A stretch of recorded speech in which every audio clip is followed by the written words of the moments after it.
Hey everyone, welcome back to my shop. I was trying to decide what to build for this video, and I've been really busy lately. In my real life I have a seasonal business that gets pretty busy, and so I've been doing that, and I've been busy in the shop. Just got done with a customer build, and so I decided this time around maybe I'd take a load off and build some bar stools. So here's the first one. Hopefully you can tell that this is a prototype. If not, then maybe I need to rethink some of my life's decisions and do something different in my free time. But this is the one that I'm going to build off of. And I've played around with a couple of different things. Mainly my concern was I pretty much knew what my seat height needed to be, pretty close.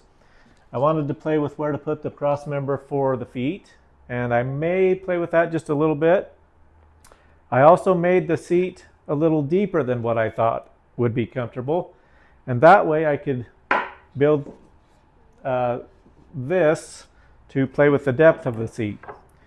And so I feel like we're pretty close with our dimensions. Like I said, we may play with the foot height just a little bit, and I think the depth of the seat will play with that just a little bit as well. This will have a little bit of a slope to it, and so that's going to affect how it sits just a little bit. But I think we've got a good place to start from.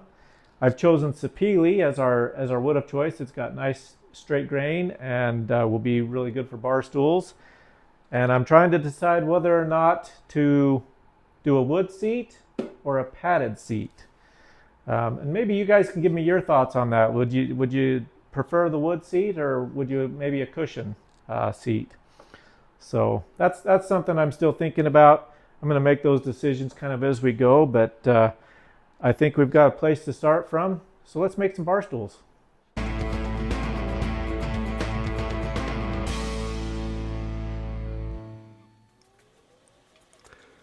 So I was able to pick out a couple of pretty large boards in this Sapele to be able to use for our project. So we'll just go ahead and start breaking those down to pieces that we can work with. This is an old skill saw that used to be my grandfather's, an old Black & Decker. And I don't use it very often, but it still gets the job done when I need it.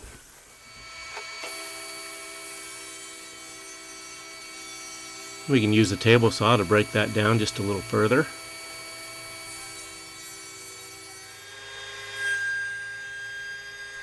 I enjoy the milling process. I know a lot of people don't really care for doing that. But that's just kind of part of the experience for me, and I do really enjoy taking these boards that are rough sawn and turning them into smooth, usable pieces for our projects.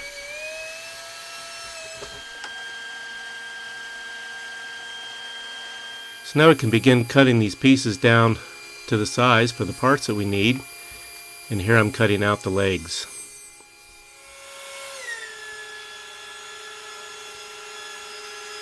And I like to run those surfaces that we take through the saw either through the planer or the jointer just to smooth those up when I can.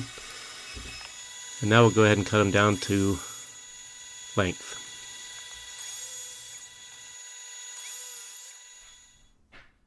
So I've been spending some time laying out our legs where we needed to cut some mortises, where we've got fronts and backs and lefts and rights. It's really important to get those laid out and just kind of figured out right where you need all of those. So I've got most of those laid out. I've got to lay a few more out after I make some more cuts and stuff, but we're going to get started making a few mortises. But yeah, one of the things that I like to do, or at least I did in this one, is each leg has a piece of tape that wraps around it. And this is on the bottom of the leg, and this is the corner of the leg that we're going to keep. And so we'll actually taper the leg off, and so we'll be cutting off some of this, and then we'll be cutting some mortises on the insides of the leg, and then we'll also be cutting some mortises on the other inside of the leg. And so just that tape is really good visual marking to just make sure that that's the corner that we're keeping, and that's the bottom of the leg, and we'll just kind of work off of that. Just kind of make sure that we get all our legs. I've got them divided into the right side and the left side. And then of course these mortises for the left side need to mirror each other and stuff, and so it's kind of a whole thing getting those laid out. But I've taken probably the last hour and a half making sure I've got all that laid out really well. Make sure I get that right. So let's go ahead and cut some mortises. While I do that, I just want to take this opportunity to thank you guys for checking out my videos. I really enjoy doing this, and I hopefully you guys are enjoying watching these. If this is the first video for you, then yeah, I'd encourage you to check out some of my other videos as well. But mainly I just want to say thanks to all of you, and if you feel like, if you haven't subscribed and you'd like to and wanted to help me out in that way, that would be awesome as well, and I appreciate that as well. Okay, so we've finished cutting all our mortises and our legs. These will be the seat rails, and I cut those an inch deep into each side. And then all of the mortises were actually cut an inch deep, except for the ones on this side of the leg with the taper. I went ahead and I cut those deeper to compensate for that taper. So I just measured down an inch from this line. I went from the low side of the line, and then just made sure that our chisel came down in that deep to give us an inch long tenon is what we're going for there. The other thing that to note is the rails down towards the bottom of the leg. I offset those because the leg will be skinnier, and I didn't want those mortises to run in there. So this will be the front rail where your feet will rest when you can sit, and then these rails will be on the side of the stool.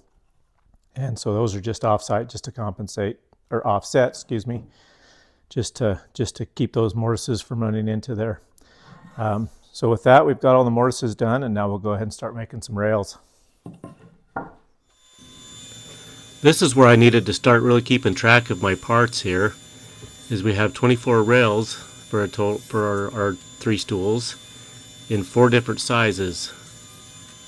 So it's important to keep those separate and to keep track of those.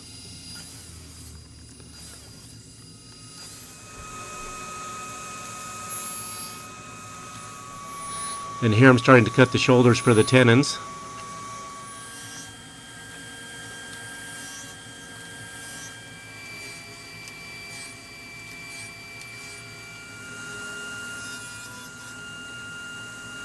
I really like this tenoning jig to cut those with. It's very smooth and very repeatable. And I think I use just about every tool in my shop to cut these. Okay, so we've done all the mortises and the tenons that we could do to this point. We'll have a few more that we'll do once we can dry assemble our stool and kind of check some measurements on a couple of things. But what we're going to do right now is go ahead and taper our legs. And I've got this piece of MDF that we're going to use for a jig to do that. Right now it's at 8.5 inches wide, so I'm going to set my fence at just under that. That'll give me a nice fresh edge to run through the saw and to line up our marks with. And then we'll just go ahead and line up our marks with the edge of that cut, about like that. And then we'll use some more MDF, we'll cut some strips, and we'll just brad nail those onto here so that we can set that consistently into the jig. We'll be able to cut both the right and the left hand legs with the same setup. And I believe we'll also be able to do just the same setup for the front legs, because they've got the same length and the same angle of taper on those as well. So that should be the right jig to do all of our legs. And then we'll have to set up differently to cut the taper on the top for the backrest part of the stool. We'll go ahead and do that when we get to that point. But for right now, we'll go ahead and run the long taper.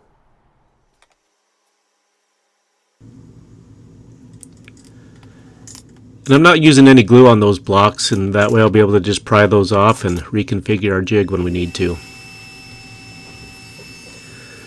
I've cut these tapers in several different ways, and this is one of the easiest, simplest ways that I've found to do this. My front legs were just a 1/4 inch more narrow than the back legs, and so I put that 1/4 inch MDF spacer in there and was able to use the jig just fine. And now after reconfiguring those stop blocks, we'll cut the backrest. And I cut just proud of the line so that I could bring those over to the joiner and smooth up those small saw marks using the joiner. I usually set this to about a 1/32 inch cut. So I was able to dry fit the stools together at this point to determine this rail. This is the bottom rail that will be on the side of the stool where the angle, the tapered legs are. And so each of those shoulders will need to be cut at an angle to accommodate that taper of the leg.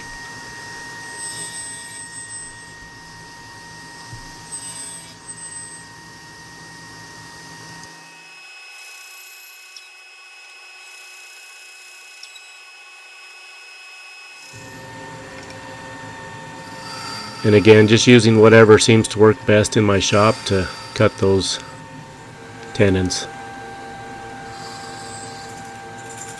And this cut again is one that needed to be cut on the taper, and so it was important to do the one side and then adjust it to the other side. And I believe that was about a 2.5 inch degree tape angle is all. With just a little bit of cleanup with the chisel to the mortises and the tenons, that's the fit we're looking for. And also with the taper cut for our backrest, we're able to mark out and cut the mortise for our seat back, which is what I'm doing here. Okay, so I'm set up to start cutting the tenons on our backrest. We're going to start with cutting the shoulders just like we did with our rails, but there's a difference here that we're working on. Our backrests are a 1/2 inch thicker than our rails were, and so we need to offset that tenon towards the front of the seat back. And the reason for that is because we're going to cut a curve into this piece. That's why I've left it wider, but we want that to sit at the same depth inside of the sides of the chair as the rails and stuff did. They'll be inset 1/4 inch. And so on the face side, on the front side of the backrest, we'll cut a 3/8 inch deep shoulder cut. That's how far our tenon will be in. And then we'll set up and cut the back shoulder deeper, and I haven't actually figured out what that distance is yet. That'll just be, we'll have a 3/8 inch shoulder on the front, then we'll have a 1/2 inch tenon, and then whatever's left will be what we take off the back of that.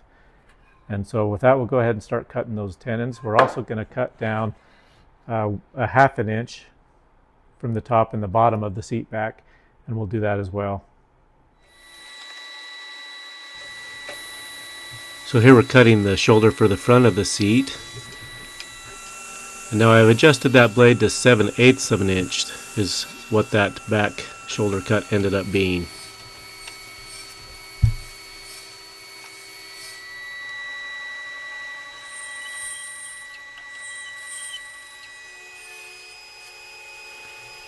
And once again, I use just about everything in my shop to cut those tenons. Okay, so I've spent the last little while just fine-tuning our joints here with our mortise and tenons and dry fitting all 3 of our chairs together. And I'm really happy with the fit. They're nice and tight and looking really good. What we've got to do next, I think, is put the curve into our backrests, and then we're going to go ahead and soften all of our edges with some roundovers. And so we'll go ahead and get started on that. When I'm making a deep cut like this, I just make sure I go nice and slow and let the blade do the work.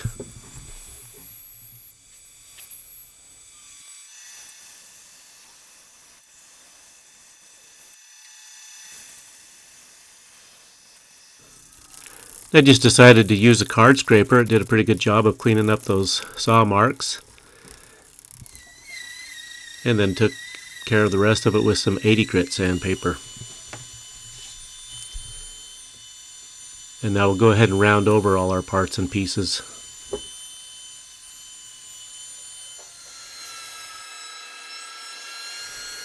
These are the rails that will go at the seat, And one thing to note here is that I only rounded over the bottom corners of those rails, not the top.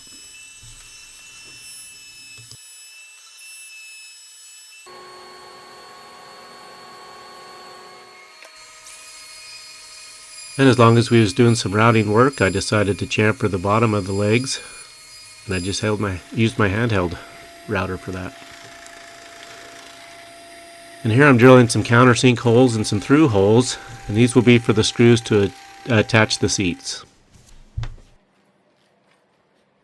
This morning I got started taking an inventory of all of our parts and pieces. We've got our left legs and our right legs, both back and the front, as well as all of our rails and stretchers and our seat backs. I've made sure that we've drilled all of our holes that we need, and all the sanding is done. I've double checked all of that. I've looked at all the chamfers around the bottom of the legs to make sure those are all look good. And I think we're ready to go ahead and start assembling our bar stools. And to do that, I'm going to use a different glue than what I normally use. And this is what is called a polyurethane glue. And the reason I like this glue is it will foam and expand and really fill any voids and push into the fibers within the joints. With these joints being kind of a smaller joint and you get a lot of torque and racking on bar stools, I want to make those joints just as strong as possible. So I think this is a good option for that. I built a shed over 15 years ago, and I used this when I constructed the doors, and those joints on those doors are just as strong now as they were when I built it. And so it's kind of proven itself to me as a good quality glue and a good option, I think, for this type of application. The other reason that I'm going to use it is as it foams and expands, it will come out of the joint a little bit, but I've found that once that dries, you can just take a chisel and you can kind of cut that foam away, and then it sands up really nice and really easy. It doesn't really soak into the fibers like your PVA glues, and some of those will quite as much. I've found it cleans up really well. So that's another reason I'm going to go ahead and use that glue. So with that, let's glue up some bar stools. And I intended to show you guys how easy that glue cleans up when it foams out of the joint a little bit. But with these, I didn't get any that foamed out, so I guess you'll just have to take my word for it. The instructions on this glue say to apply the glue to one side of the joint and then just wet the other side of the joint. This glue requires some moisture to cure. I went ahead and glued up each side and put those in clamps and let those set for a while, and then I would take the sides and glue those together, which is what I'm doing here. And here's a piece of plywood that will become our seat, and I'm just rounding those corners to soften them. Okay, so I came in this morning, I was just minding my own business and I just wanted to kind of do my own thing, but my legal department here at the shop has gotten involved. They have insisted that I make a disclaimer here. So what you are about to see, do not do this at home. I am very much what you call not a professional, and so what you're about to see is really up in the air right now. We are going to take this piece of plywood that we've glued this 1-inch foam pad to, and I'm going to cover it with whatever this stuff is, and then we're going to cover it with this material here, kind of a faux leather. So no cows or animals or any insects or anything like that has been harmed in the making of this video. So you've been warned. If you want to go watch like a real upholsterer do his thing and then come back to the video, I understand. That's certainly an option. But otherwise, whatever you see in the next few minutes, it's on you now at this point. So let's see what kind of damage I can do.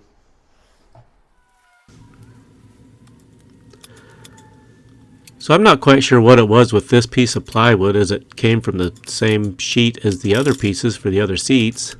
But I had a lot of trouble with the staples going into this piece, probably just because it's the one I happened to film and to try and show you guys what I did.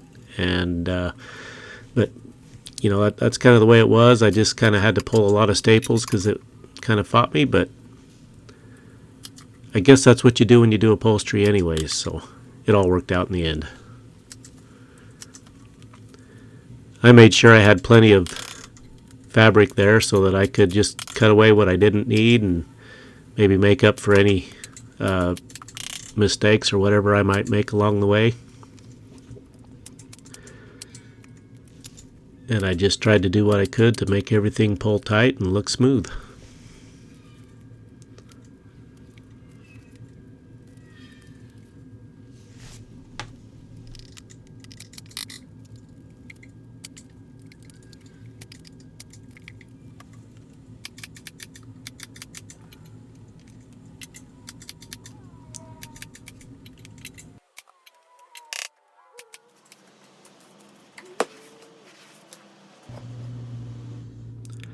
And here I just used a piece of black fabric to cover up the bottom, and those staples that you see will be hidden by the rails of the stool.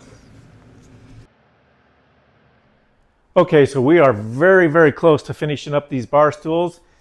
In fact, we've got everything completely finished except for doing the finish, but we've run into a problem. We've got a little bit of a snag that we've got to deal with. We were building these bar stools for a Christmas gift, and so they're a surprise, and so we couldn't really contact the people that they're for, and they live about 2.5 hours away. So we were going off of memory. We're replacing some other bar stools that they have that are pretty rickety, and so we kind of were trying to remember how tall they were, you know, and where they sat, and how high the countertop was, where they're at, and we basically remembered completely wrong. So we actually have to shorten these stools up. This was designed to be a 30-inch height, which is you know, about as tall as a bar stool will go typically, but we need to be just probably a little shorter. The ones that we actually went and visited them over the weekend and was able to kind of, you know, sneak a measurement while they weren't looking, and we're actually sitting at closer to 27 inches. So we're gonna match this up with those. We're gonna take about 3 inches off of each of these stools. We're gonna take them off at the legs. I think we're gonna be fine doing that. We've still got plenty of leg underneath the stretchers there, and those stretchers were kind of, that distance was kind of set so that when you're sitting in it, you'll have a nice leg rest, you know, without it being too high up or too low. And we felt like that was kind of a pretty comfortable spot based on, you know, varying heights of different people that might sit at it. So we're going to cut that off. I'm not quite sure how we're going to do it yet, but we want to just make sure that whatever we do, it's repeatable and accurate, because we don't want that to tip and wobble in any way. We've got it nice and level and very sturdy, and we want to maintain that sturdiness. So let's see what we can do here. So I found out that I would just be able to work that into my miter saw, as you see me doing here. So I just set up a stop block to make sure it was consistent, then went ahead and cut those off.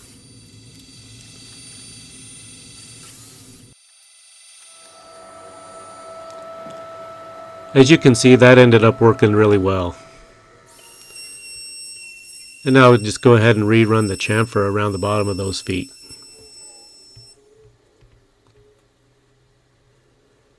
And here I'm just using the hard wax oil for the finish.